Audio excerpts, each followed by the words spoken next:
Live from downtown Detroit, home of WDIV and Click on Detroit, Local 4 News at noon starts now.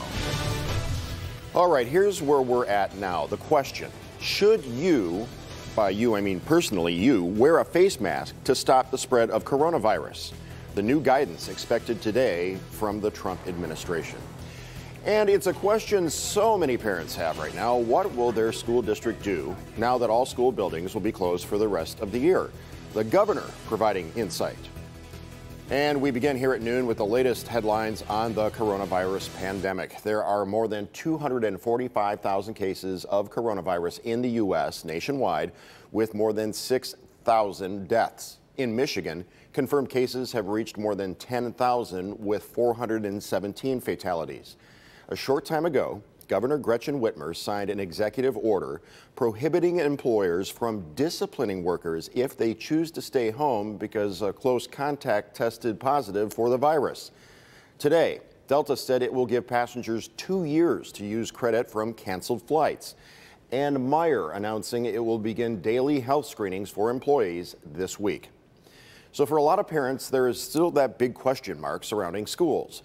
During last night's statewide town hall, you saw it right here on Local 4, Governor Whitmer talked about her call to stop in-person learning and what it will mean for kids going forward. Nick Monticelli has more on what parents need to know. Good afternoon. I know there's a lot of anxiety about this school change, but at least we have some kind of direction. However, what's interesting is that there's not much direction coming from the state on how to implement online learning and remote learning. But the governor in this town hall meeting said there is a reason for that. And so there's not a one-size-fits-all for something as complicated as educating 1.5 million Michigan kids. Yesterday, the governor ordered students will not come back for the rest of the school year. Seniors who were on track to graduate still will. Everyone else moves up a grade. But this creates an enormous problem. How do you teach all these kids? That's been left up to the individual districts instead of the state designing a program. The governor says that's because with 1.5 million kids and more than 900 districts, a blanket policy would not work. We have to recognize that each district has different challenges and also different resources. And that's why it's so important that our local partners who are on the front line are helping design what the remainder of the school year looks like. Some kids will be able to have some online opportunities. Others will take home paper packets. One of the huge challenges, technology. As many schools move to online learning, some kids don't have computers or internet access. And so we've got critical infrastructure issues that are going to preclude a one-size-fits-all. Dr. Vitti in Detroit, for instance, is working incredibly hard with partners in the private sector and philanthropy to ensure that kids can have some access to educationally appropriate online tools. The bottom line, every child's learning will be different, just as long as they're learning. But for every one of them, we are going to meet their educational needs and ensure that COVID-19 doesn't sidetrack their education, because it is absolutely essential we get it right. That's something I want to pass along that I saw actually on Facebook yesterday. Was somebody had posted something saying, listen, you can't be a stay-at-home worker, a stay-at-home parent, and a teacher all at the same time. Cut yourself some slack and just do the best you can. I think that's great advice considering everything parents are being tasked with right now. I'm Nick Monticelli, Local 4. For the first time in nearly a decade, U.S. job growth ended in March with employers cutting 701,000 jobs. The unemployment rate also jumped to 4.4%, but that number is exactly much higher because, they're behind a little bit on the measuring. Many economists fear that this is just the beginning and that a month from now, we could see a 10 to 15 million job loss. An important note, Michigan will be taking the unemployment site offline tonight for upgrades to handle the greater capacity, the influx. It will be down from 11 tonight until 7 tomorrow morning. The Henry Ford laying off 1,400 of its employees, making pay cuts to its salaried employees. The museum, the Henry Ford Museum to be clear, staying closed through May 31st. The 90-year-old institution estimates a $10 million budget deficit for the year because of coronavirus. Unemployment numbers are having an impact on the stock market. The Dow dropping 300 points this morning, and here's a look at where things stand now, a little bit worse. Wall Street is set to see its third weekly decline in the past month. New guidance on face masks expected today from the Trump administration, and it could mean big changes for millions of people in areas of what are called high community transmission sites, hot zones like Detroit. Sam Brock is in Miami with what that means for you.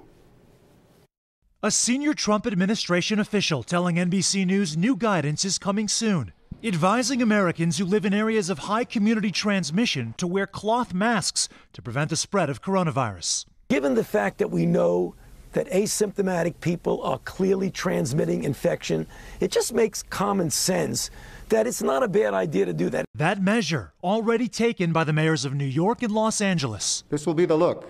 Members of the LAPD are now wearing masks on patrol. It comes amid the debate over a nationwide stay-at-home order. Overnight on CNN, top health official Dr. Anthony Fauci getting more vocal about the need for a blanket policy. I don't understand why that's not happening. If you look at what's going on in this country, I just don't understand why we're not doing that. We really should be. In Tennessee, the governor relenting to calls for a stay-at-home order in that state, citing new evidence of increased activity. It's dangerous, it's unacceptable, and it's a threat to lives in our community. But in Oklahoma, only people 65 or older or those with compromised immune systems are being advised to stay inside. In states like South Carolina, Alabama, and Arkansas, there's still no stay-at-home mandate at all. In Florida, a stay-at-home order going into effect today, but only after Governor Ron DeSantis offered an exception for religious services. I don't think the government has the authority to close a church. I'm certainly not going to do that. Going back now to the new federal guidelines on covering your face in public, it's important to note we are not talking about those critical N95 masks that our first responders are using, but instead discussing homemade versions or scarves or bandanas, anything you can find or make at home that you can put over your face to cover up. In South Beach, Sam Brock, NBC News. We will be following the expected update on face masks today, and we'll have updates in our later newscasts. All right, so let's take a look outside with Brandon. Another beautiful day. It'll be a good weekend to get outside and get some fresh air. A little bit wet later in the day tomorrow, but Brandon, I have to put you on the spot. Earlier, we took a camera shot live of your front yard, and I thought I heard you jamming out to Red Hot Chili Peppers. Did I catch that correctly? What was that? About 15 minutes ago.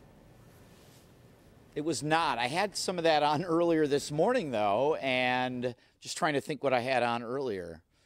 I'll think of it. But it's been part of my MO here in the morning, and at noon I'm operating the live camera, trying to get everything set up myself. So just a little easy listening.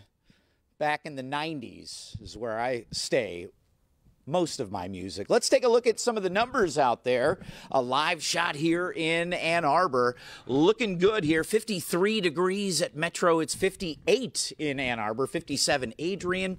A little north wind just keeping us from already hitting the 60s, really. Otherwise, we would be there. Temperatures will make it to around 61 degrees this afternoon, and we will, again, get into more and more of that afternoon sun. Jason mentioned the chance for a little bit of wet weather coming up, and we will have that for your Saturday forecast.